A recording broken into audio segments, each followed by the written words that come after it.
तो आज हम पढ़ रहे हैं क्लास 5 का हिंदी का पार्ट 2 जो कि है फसलों के त्यौहार।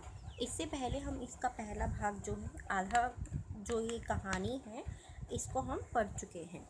ठीक है, अब हम इससे आगे से शुरू करते हैं। आपने देखा था, आपको इससे पहले जब आपने पढ़ा होगा तो उसमें वे नृत्य वगैरह करते हैं, तो इससे आगे का हम अगला पढ़ते हैं। चलिए शुरू करते हैं।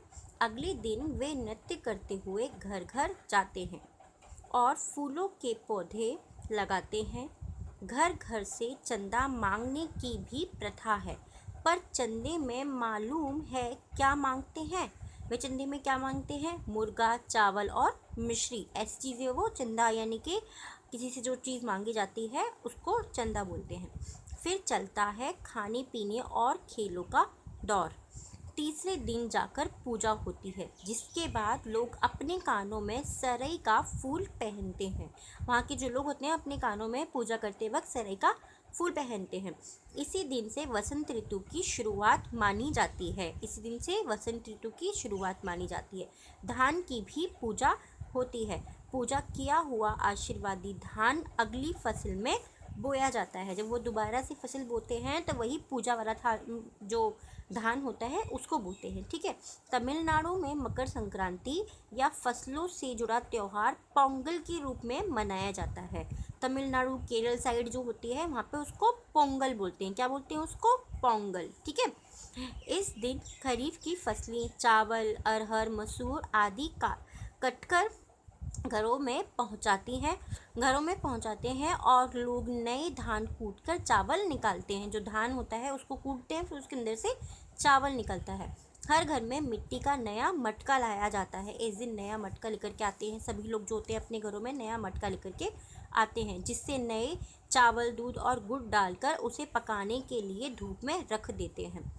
हल्दी शुभ मानी जाती है, इसीलिए साबुत हल्दी को मटके के मुंह के चारों ओर बांध देते हैं। यह मटका दिन में 10:30-12 बजे तक धूप में रखा जाता है। जैसे ही दूध में उफान आता है और दूध चावल मटके से बाहर गिरने लगते हैं तो पोंगला पोंगला पोंगला पोंगला यानी कि खिचड़ी में उफान आ गया कहकर उसकी जो है आवाज़ वहाँ के लोग निकालने लग जाते हैं कि स्वर सुनाई देते हैं। वहाँ के जो लोग होते हैं वो पोंगला पोंगला बोलते हैं, उसी को पोंगल भी बोलते हैं। ठीक है, आगे चलिए आगे पढ़ते हैं। दूसरी ओर गुजरात में पतंगों के बिना तो मकर संक्रांति का जश्न अधूरा ही माना जाता है।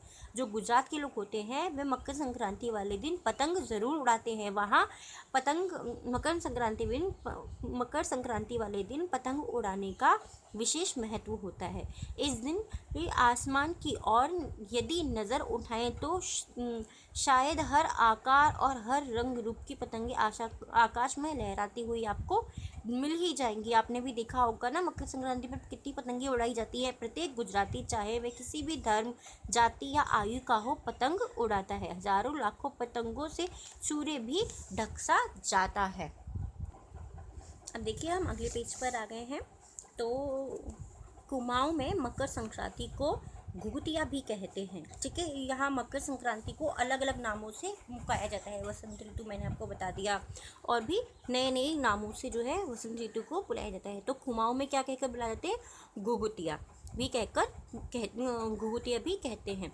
इस दिन आटे और गुड़ को भूनकर पकवान बनाए जाते हैं। इन पकवानों को तरह तरह के आकार दिए जाते हैं, जैसे डमरू, तलवार, दाडिम का फूल आदि। वहाँ जो है अलग अलग तरीके के पकवान बनते हैं। पकवान को तलने के बाद एक माला में पिरोया जाता है। माला के बीच में संतरा और गन्ने की गंडीरी पिरोई जाती है। यह काम बच्चे बहुत रुचि और उत्साह के साथ करते हैं। सुबह बच्चों को माला दी जाती है। बहुत ठंड के कारण पक्षी पहाड़ों से चले जाते हैं। उन्हें बुलाने के लिए बच्चे इस माला से पकवान तोड़ तोड़ कर पक्षियों को खिलाते हैं और गाते हैं, कौवा आओ घुघुत आओ, ले कौवा बड़ो, माँ कह दे जा सोने को घड़ो, खा ले पूरी, माँ के दे जा सोने की छुरी। ठीक है, तो वहाँ के लोग जो है इसको गाते हैं ये हिंदी भाषा है उसमें ये जो एक छोटा सा लोकगीत तरीके का दिया हुआ है। इसके साथ ही जिस चीज़ की कामना हो वह मांगते हैं, वह जिस भी चीज़ को मांगना चाहते हैं उसकी प्रार्थना करते हैं। है ना, कितने अलग अलग अंदाज मकर संक्रांति को मनाने के।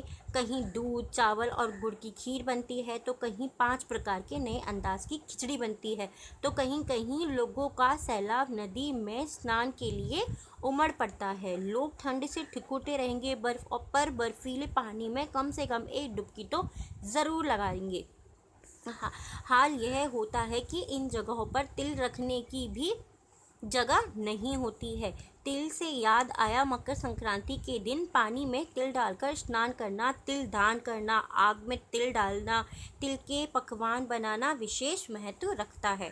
तुम्हारे घर या इलाके में भी इस त्यौहार को कैसे मनाया जाता है? इसे खिचड़ी, पोंगल, मकर संक्रांति या कुछ और कहा जाता है? या तुम फसलों से जुड़े कोई और त्यौहार मनाते हो? यदि तुम आपस में बात करो तो तुम्हें यह जानकर हैरानी होगी कि कई बार एक ही इलाके में रहने वाले लोग भी इस त्योहार को अलग अलग ढंग से मनाते हैं। देखिए दोस्तों, कितना अच्छा है ये ना पाठ। इसको पढ़ कर के आपको एक ही त्योहार के बारे में बहुत सारी जानकारी मिल गई कि अलग अलग तरीके के लोग अलग अलग तरीके से एक ही त्योहार को कैसे मनाते हैं। अच्छा है ना? अगर आपको पसंद आया हो तो बहुत बहुत धन्यवाद। Thank you.